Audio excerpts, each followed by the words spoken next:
Dia dibina pada 1860. Nama penjara pada ketika itu dikenali sebagai HM Jail.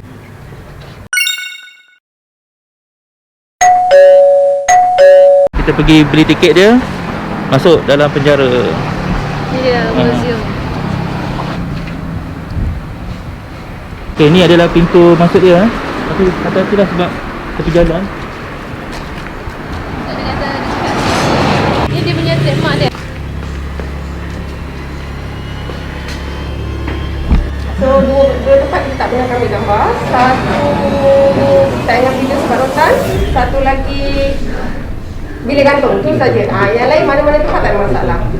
Okey. Untuk melawat untuk media penjara ni adalah daripada 9 pagi sampai 5 petang, daripada Selasa sampai hari Ahad. Hari Isnin dia tutup. Terima kasih. Okay guys, ni tiket kita dah dapat First sekali masuk, dia ceritalah tentang apa tu, inilah mantan-mantan ketua pengarah penjara Malaysia daripada zaman dahulu sampai sekarang lah. Yang berbahagia Datuk Seri Di penjara ni banyak kesalahan-kesalahan kan. So pakaian dalam penjara pun mengikut kepada warna-warna tertentu. Tahap kriminal apa tu banduan tersebut dah. Warna putih peringkat pertama, peringkat kedua warna merah, hijau peringkat ketiga, biru peringkat keempat. Itu apa kira lift tak ada kan, dia just macam Dia tak ada lift lah. Kalau dia ada lift, wah tenang ke bang. Dari atas pun semua dah boleh. Kau tu sampai ke bilik gantung sana, tu keluar sini. Bagi tuan. Okey. So kami datang ni daripada geng ni, pengarah makeup ni. Jadi kita tak ada kacau lah. Antara senarai penjara yang terdapat di Malaysia lah. Ni sebahagian lah. Ni antara contoh katil lah yang diorang search untuk tahanan dekat apa, penjara Malaysia. Ni untuk penjara juvenile lah, ataupun kita lebih kenali sebagai sekolah Henry Gurney yang famous kan. Okay, mengikut sejarah juga, penjara Bandar Hilir ni dinamakan sebagai sekolah Henry Gurney yang nombor 2. Yang first tak ingat kat mana, tapi kat Melaka juga. Antara sekolah Henry Gurney ni yang masih lagi beroperasi di Malaysia lah adalah sekolah Henry Gurney Teluk Mas Melaka. Yang kedua, sekolah Henry Gurney perempuan di Teluk Mas Melaka, sekolah Henry Gurney Keningau Sabah, dan juga sekolah Henry Gurney perempuan di KK Sabah. Penjara 1849. Ni contoh penjara Pulau Pinang. Sekarang dijadikan tempat berkumpul jika berlaku kecemasan. Okay, ni kita kecemasan, tempat berkumpul lah jika berlaku kecemasan. Kamera bengkel pertukangan kayu lah. Ni antara hasil-hasil yang pernah dilakukan oleh para tahanan di penjara Bandar Hilir Melaka ni. So dia ni nanti ketua pegawai yang akan duduk kat meja ni. So nanti staf-staf penjara ni, penghuni penjara tu dia akan berada di sekitar kawasan ni lah. Untuk buat kayu kan. Kerja pertukangan.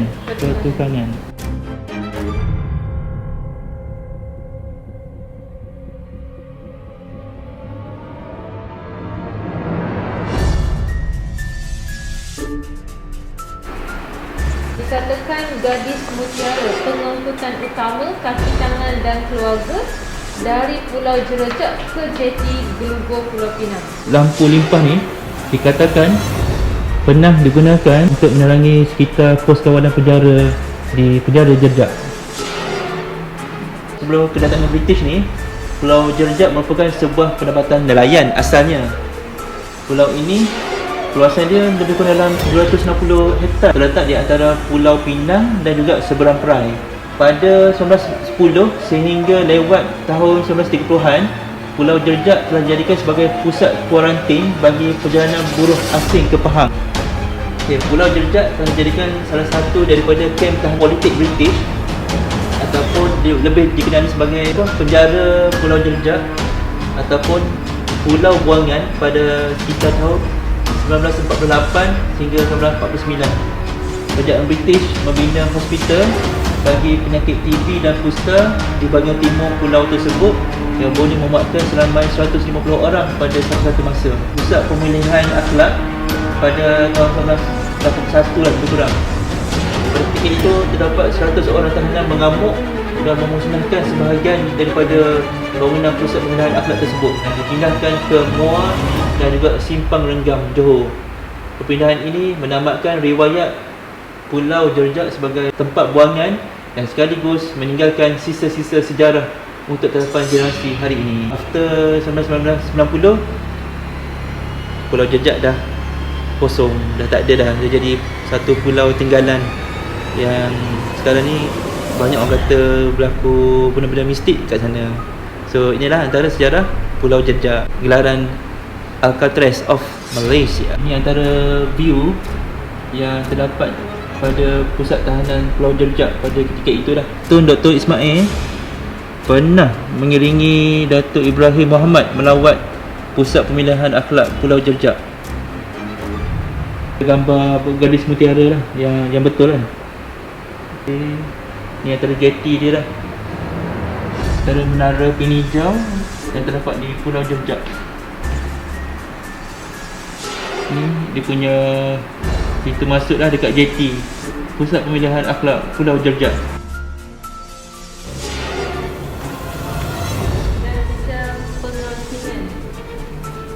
Sekarang kita dah berada di Aras 2. di penjara sendiri, iaitu di sel ataupun bilik tidur tahanan banduan di penjara Bandar Hilir Melaka pada zaman dahulu. Okey ya. So kita bawa anda jalan-jalan. InsyaAllah kita tengok setiap satu bilik dia. Okay, ini bilik yang pertama. Okey je. Satu betul-betul dia. Korang tu bayangkan lah, bilik dia kata pun kecil je, sempit kan. Dia ada dalam 3 itu lah. Tengok 3 saiz. sini, sini dah ni dah. Okey, memang sempit. Dia ke dalam. Dari segi lebar dia sempit je, tapi dia ke dalam. So bayangkan lah, kalau zaman dahulu mungkin ada dalam 10 orang duduk dalam sel ni. Tengok dekat dinding banyak gila tulisan-tulisan ataupun lukisan-lukisan oleh para bangguan pada zaman dahulu lah. Mereka abadikan pada dinding tersebut. Ni, aku benci penjara.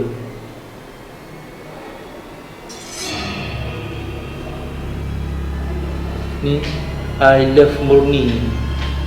Ni 2109, selamat tinggal penjara Bandar Hilir. Aku takkan datang lagi, dia kata. So bila masuk dalam ni, kita rasa aura something. Rasa macam tak apa sedap kan.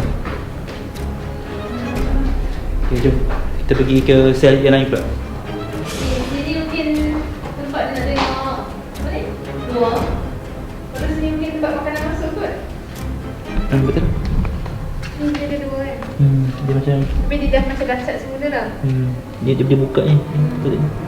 Jadi dia mungkin boleh kontak dengan warden. Ni dia punya apa tu, kunci dia Tebal ni. tebal. Pintu Ni. Dengan dia punya pintu dia pun tengok tebal. Segenggam tebal dia. dia macam ada 2 jenis pintu. Ni dia punya pengudaraan dia. Ni dah pecah dah. Okay, jom kita pergi bilik yang opposite dia. Assalamualaikum. Sama juga design dia. Dia macam hitung lah, dia kata Sabtu 1991 2008 dia dah tanda. Ahad 2021 2008 dia dah tanda tik. Isnin, Selasa, Rabu dia dah tik semua dah. So saya pun tak tahu kenapa, tapi inilah antara tulisan yang terdapat di sel nombor 2 ni. Tengok kan, sangat tinggi.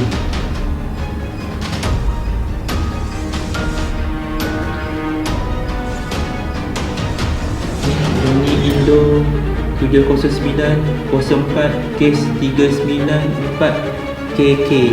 Syak dia dah hilang dah. Tak tahu sebab apa, mungkin ada perkara sensitif kot. Okay guys, kita pergi ke sel nombor 3. Sama juga, oh ni lain sikit. Okay, ni dia dah renovate sikit. Dia jadikan sebagai contoh bilik sel asingan.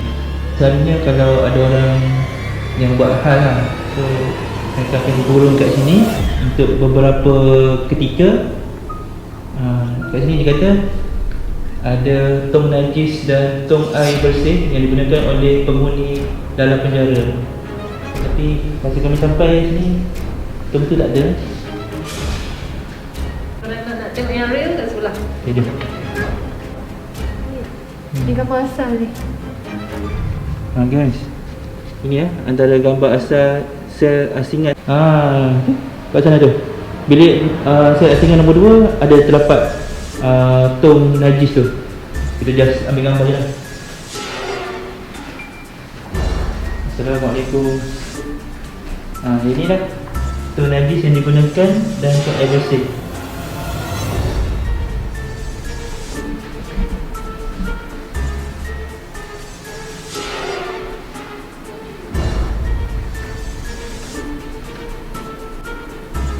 Okey, ni dia kata ni kita baca sikit apa?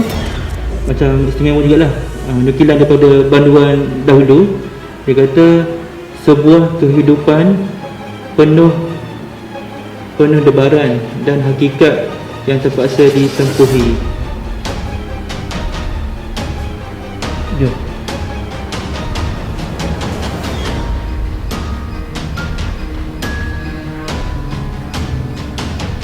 Itu sama juga. Lebih kurang.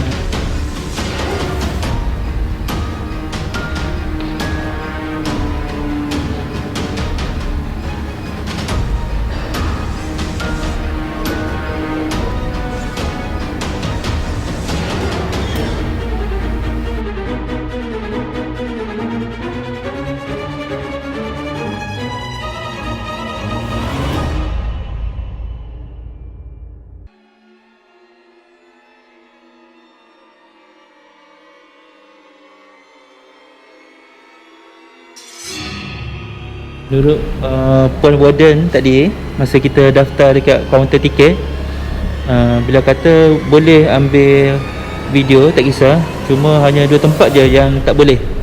Yang pertama, semasa tayangan video hukuman sebat. Dan yang kedua, iaitu di bilik gantung. Ok, so nanti kat sana saya akan off lah video ni, ok? Terbaik bawah macam ni dia, ok?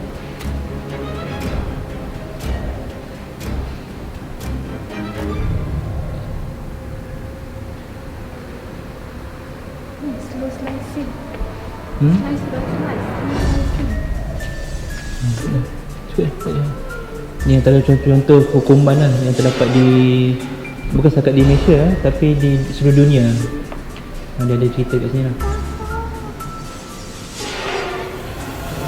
Bilik untuk menanti hukuman mati. Last perlu saya off. Dan penutup kepala dan juga garing dan juga itu tadi. Okey, dah cukup. Niat travel di Muzium Penjara ini adalah sebagai satu lawatan yang berilmu dan kesedaran. Semoga kita menjadi insan yang baik dan patuh kepada undang-undang. Sekian.